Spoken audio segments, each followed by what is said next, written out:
வெள்ளிக்கிழமை சாப்பாடு என்னட்டு பாத்துருவோம். மிரக்கறி தான்.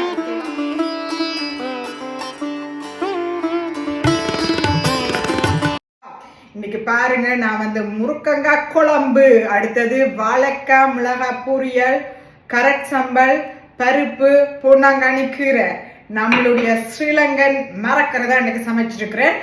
அதோட டெசர்ட்டுக்கும் மாம்பழ அல்வா. இங்க பாருங்க, நேற்று போய் எல்லாம் பேணி வந்திருக்கிறேன் மாம்பழ அல்வா. இப்போ வாங்க சாப்பாடு எப்படி இருக்குன்னு டேஸ்ட் பண்ணுவோம். என்னதான் இருந்தாலும், எவ்வளவு மரக்கறி இருந்தாலும், ஸ்ரீலங்கன் மரக்கறி, இந்த பொன்னாங்கானி காய், வெள்ளிக்கிழமை இந்த பருப்பு பொன்னாங்கானி எல்லாம் சமைச்சு சாப்பிட்ற மாதிரி வராது. ஓகே, இப்போ எல்லாம் குழச்சிட்டு எல்லாம் கரெக்டு. பொன்னாங்கானின்னு எனக்கு ரொம்ப ரொம்ப விருப்பம். ஓகேவா, இதெல்லாம் போட்டு முறுக்கங்க.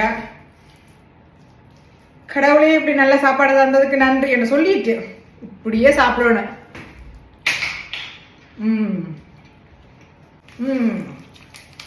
அழகான் இருக்கான், சூப்பரா இருக்கு.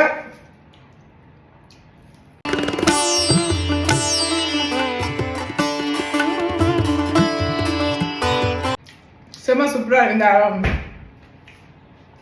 முருகன் கோயில்ல போய் பஞ்சாமிர்தம் சாப்பிடுவீங்க தெரியுமா, அப்படியே இருக்கு. நீங்க நம்ப மாட்டீங்கன்னு தெரியும், சாப்பிட்டு பார்த்தா தான் தெரியும். இந்த சாப்பாடு சாப்பிடாதான் அது உங்களுக்கு விளங்கு. அவ்வளோ அதுக்கு டேஸ்டா இருக்கு. மரக்கறி சாப்பாடு செம செம டேஸ்டா இருக்கு மக்களே. நீங்களும் சும்மா கண்ட கண்ட இந்த கடையில போய் சாப்பிட்டு இருக்காம இப்படி என்ன மாதிரி மரக்கறிகளை செய்து அப்படியே சாப்பிட்டு நல்லா இருக்கு. மேங்கோ அல்வாவை சாப்பிட்டு டேஸ்ட் பண்ணுவோம். மாம்பழ மஸ்கட் மாதிரி இருக்கு, மாம்பழ டேஸ்ட்ல.